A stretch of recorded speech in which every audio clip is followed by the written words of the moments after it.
What's up? What's good? Matt Clark here at the new Matt Clark. How are each and every one of you doing on this amazing Sunday?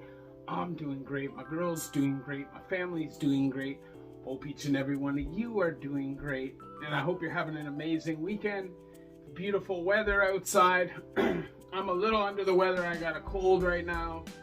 And if you don't know, I collapsed last week and was in the hospital. I don't know what the fuck it was.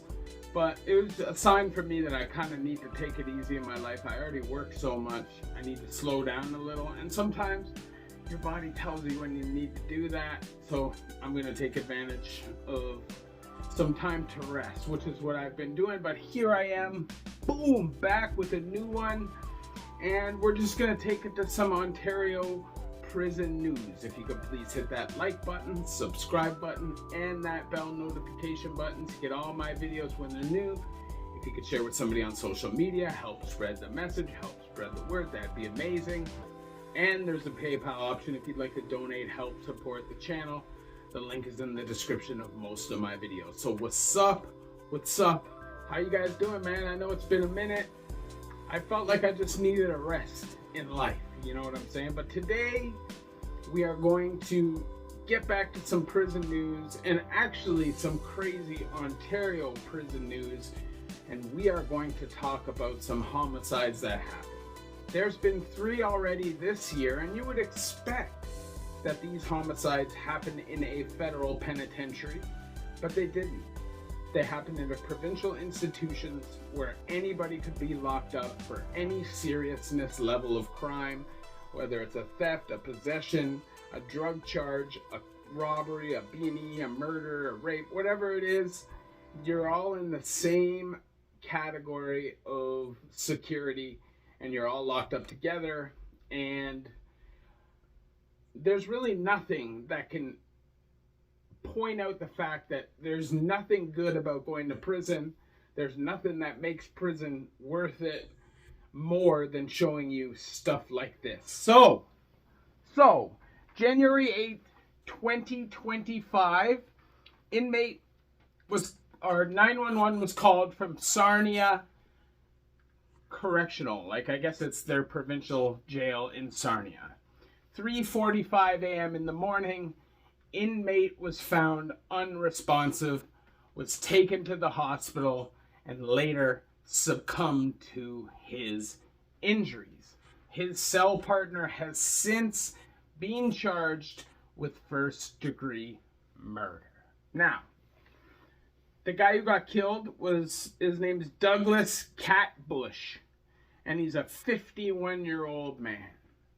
Now, I didn't see a whole lot. Like I said, they don't give you a whole bunch of information in the Canadian prison system about things like this. But when I see a 33-year-old guy and a 51-year-old guy in the cell together, that a lot of the time can be an issue. Control and egos and stuff like that can get in the way.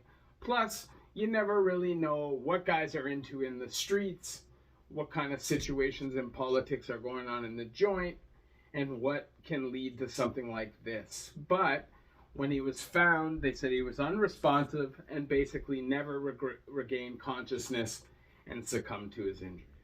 Now, I always try to harp on this. Nothing lonelier than dying in a jail cell or in a prison shower, getting stomped to death by yourself, nobody that gives a fuck about you around you, people staring at you, laughing at you, or like heckling you almost. I've seen it all, man. It sucks. It's scary.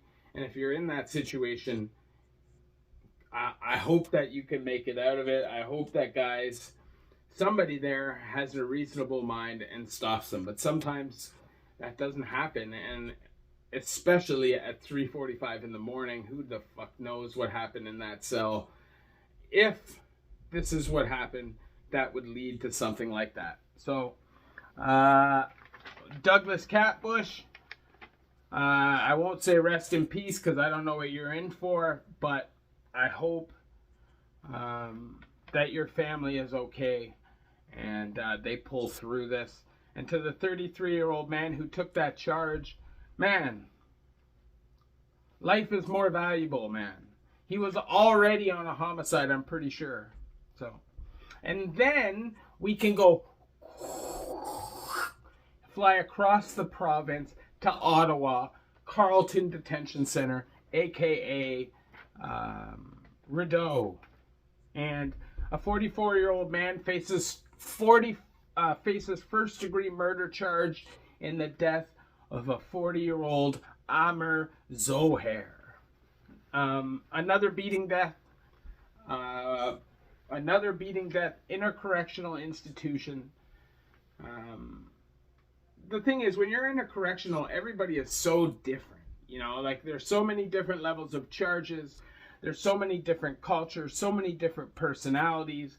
And it's like a boiling pot of crazy, right? Everybody's stressed out. Nobody knows what's going on with their cases, with their women, with their family, with their kids, whatever's going on outside. And everybody is on high alert and on edge. And I always say it, man. I feel like provincial is more dangerous than federal, even though when shit happens in federal, it typically is more serious. I just think the consistency level in provincial is way, way, way, way more. And in situations like these, where it seems like guys are more getting out of hand than intentionally trying to kill people. But I don't know. Like, I wasn't in the cell with the guy in the Sarnia homicide. I don't know what that person was allegedly thinking. And I wasn't there when this homicide happened. And if this person who is allegedly accused is the person who did it. But my point being, like, no matter what you're in there for, no matter how serious you are about turning your life around or making amends to a society and leading a good and constructive life as a constructive member of society, it doesn't fucking matter when you're in there. When you're in there, it is literally about survival. About making it out so you can see your family again, your loved ones again, and even if you do make it out with the clarity of mind, without getting your fucking head stomped in. And it happens a lot, man. It does. This is three guys in Ontario that have been stomped to death in the last 4 months, right? That are all in provincial joints that haven't been convicted of their charges yet. Now, I don't understand where the logic is behind inmates who haven't been found guilty are in much more hazardous situations than inmates who have. But, you know, that is the way the system is. And if you're somebody who's thinking about breaking the law, this is something that you need to consider. You know, there is no safe jail. There is no safe prison. There may be safe times. There may be even a safe feeling while you're there. But the reality is, some of those guys that are there are killers. And if they're crossed, stepped on, violated, disrespected in a way that makes them feel in any kind of way, then boom. And if guys have bad charges, sometimes guys are just pissed off and just looking for a reason to take their frustration out on somebody violently. And what better than somebody who's a rat, or somebody who's a hound, or an essay offender. And sometimes that anger can be redirected to somebody who's just new. Maybe doesn't know how to behave, how to act when he's questioned or when he's pressed, looks paranoid, looks scared, looks like somebody who's doing some goofy shit even though he isn't. So, the number one suggestion would be to just not go to prison at all. And then recently, March 2020 or March 24th, 2025, police received an assault call to the Toronto South, the 8th homicide of the year in Toronto, and they found a 27-year-old man named Manglo Akal. He was beaten and unresponsive, taken to hospital, worked on, apparently a couple days later, succumbed to his injuries. Now, this is a young guy. The other guy who was charged was a 32-year-old man. I don't know the situation. I don't know the beef. I don't know what it is. But there's a reason behind it. You know, people aren't just lashing out violently, typically, on strange people to the point where they're stomping them, beating them, stabbing them, whatever to death, right? So let's think about what could be reasons. What are some reasons that somebody could lash out violently against you in prison, right? Bad charges. Maybe when you come in, you have something with you. You have tobacco, you have weed, you have heroin, maybe you have some crack, whatever it is that you have. Somebody else wants it and you don't want to give it to them. That can also lead to violence. Sometimes I've seen guys that are new, they come in, they're accosted as if they're a rookie. They've never done any time. They're questioned, they're told to read the rules, and guys are just like, yo, bro, I'm not some fucking waste man punk. Don't talk to me like that. Boom, boom, boom, boom. Before long, somebody's getting jumped, stomped on, just because of the response. But then you have to think about it. If the situation was reversed and that was you, how would you react if some young 19 or 20-year-old punk is coming up to you asking you what you're in for and why the fuck you're on that range? You know, it can come off as disrespectful at times, but you got to know how to read the room. You know, you keep yourself safe. Ultimately, anytime you go to jail, you go to prison, the main goal is to go home, right? At the end of the day, is to get out, go home, and become a productive member of your family again, provide, give love, and enjoy your life in some semblance. Doesn't even necessarily mean you have to have this extravagant life where you're traveling the globe. You're a multi-gazillionaire. You can do whatever you want. You're a whatever. It doesn't even matter, man.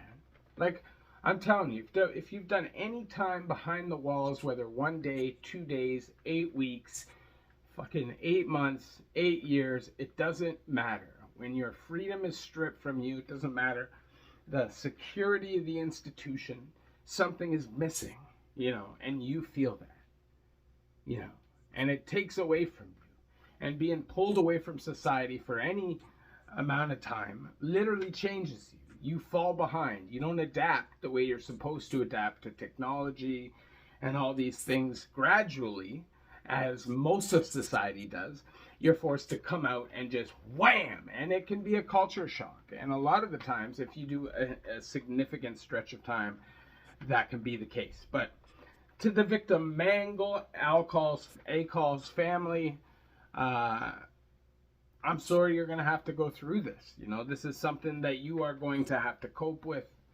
And it's just a reality when guys are doing time, you know, and I don't think that there's a person in the world whose parents don't love them. I don't care how bad they are, how much crime they do, what kind of crimes they commit. If you have given birth to somebody, chances are you're going to love that person. Or if you have contributed to their life, you are going to love that person no matter what. And it's very sad to watch a family or know a family has to grieve a loss like this, where you probably were on the phone with this person within a couple days. They were seeming normal and everything was good. They don't have health issues. There's really no reason for them to lose their life other than they've put themselves in this high-risk situation. And I would really just hope that by me telling you guys these things and reporting these situations to you, that this will deter you from wanting to do crime or things that could lead you to doing time. Because it's not just murder, man. It's not just murder that makes time bad.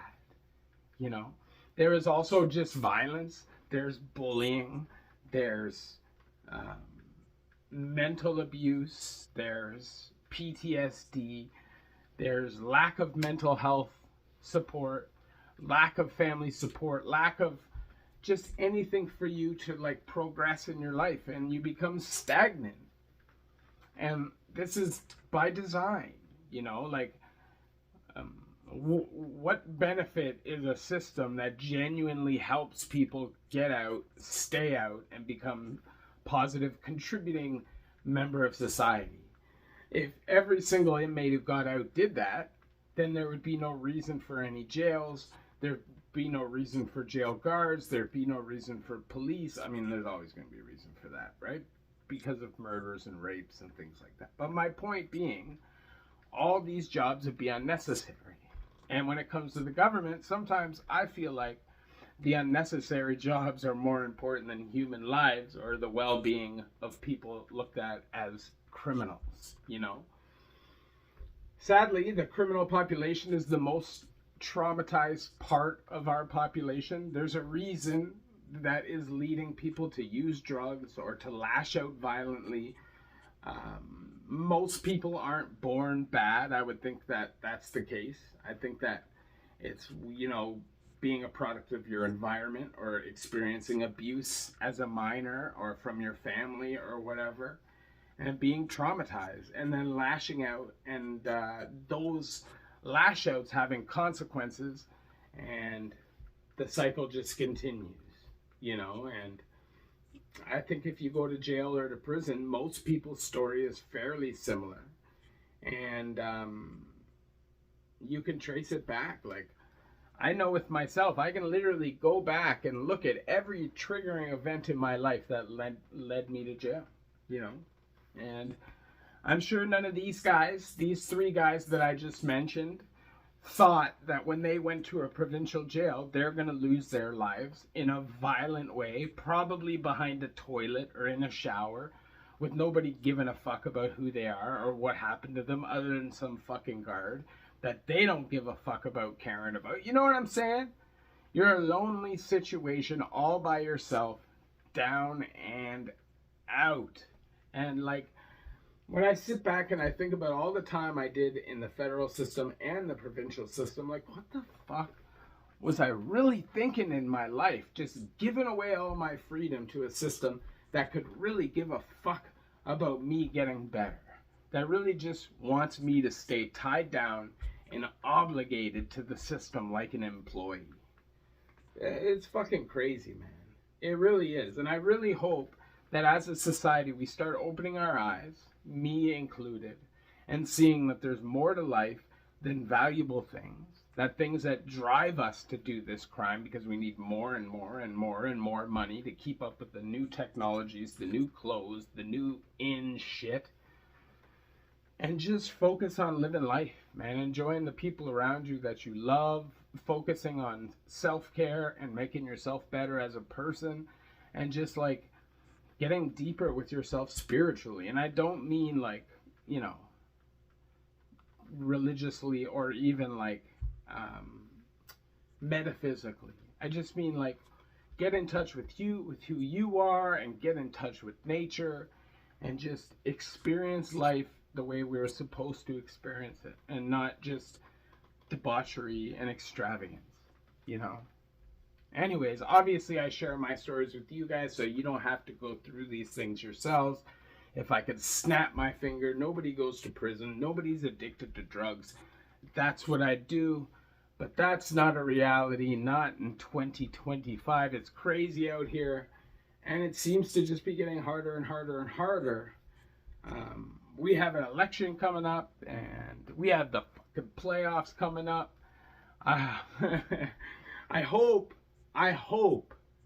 people are starting to realize that this is not the time to be in prison. This is not the time to be giving away your freedom to the system. You need to be out here. You need to be able to keep your family safe. You need to be able to provide, and it'd be really difficult in such an expensive economy to provide for your family from behind the fucking walls without putting yourself at more risk of more time. So obviously the goal would be that nobody ever breaks the law, nobody ever uses hard drugs again, nobody ever does anything bad, but that's not a reality. So hopefully I can just steer people in a direction other than jail, other than prison, other than crime and hurting people, and seeing that change is real and possible. And it is. Look at me. Like, I was the worst. Not the most violent, not the psycho killer that wants to drill every fucker in the head, dog. Not that guy. But like, I didn't care about authority. I didn't care about my life. I didn't care about what happened. All I cared about was feeding my needs and my greed. That's all I gave a fuck about. But now, even though I'm working so much, I'm so much happier. I have an amazing relationship with a beautiful woman. I just have a great life that I would have never had if I was living like that. So if you could please hit that like button, subscribe button, and that bell notification button to get all my videos when they're new. If you could share with somebody on social media, help spread the message, help spread the word, that'd be amazing. And there's a PayPal option for you if you want to help support the channel. That'd be great. You can find it in most videos and stuff in the description. And honestly, I just love y'all, man. I love this channel. I love speaking to you guys, and we'll be doing a live real soon. I appreciate it. And like I said, 3 people in the last few months lost their lives violently in an Ontario provincial fucking jails. You can be in a provincial jail for stealing a can of bully beef from the store or for unpaid parking tickets. So understand that just mistakes like that could cost you like this if you get into it with somebody who maybe doesn't have the patience that you do. All unnecessary, and it would never happen to you if you just don't go to prison or to jail. Love each and every one of you. The new Mac Clark.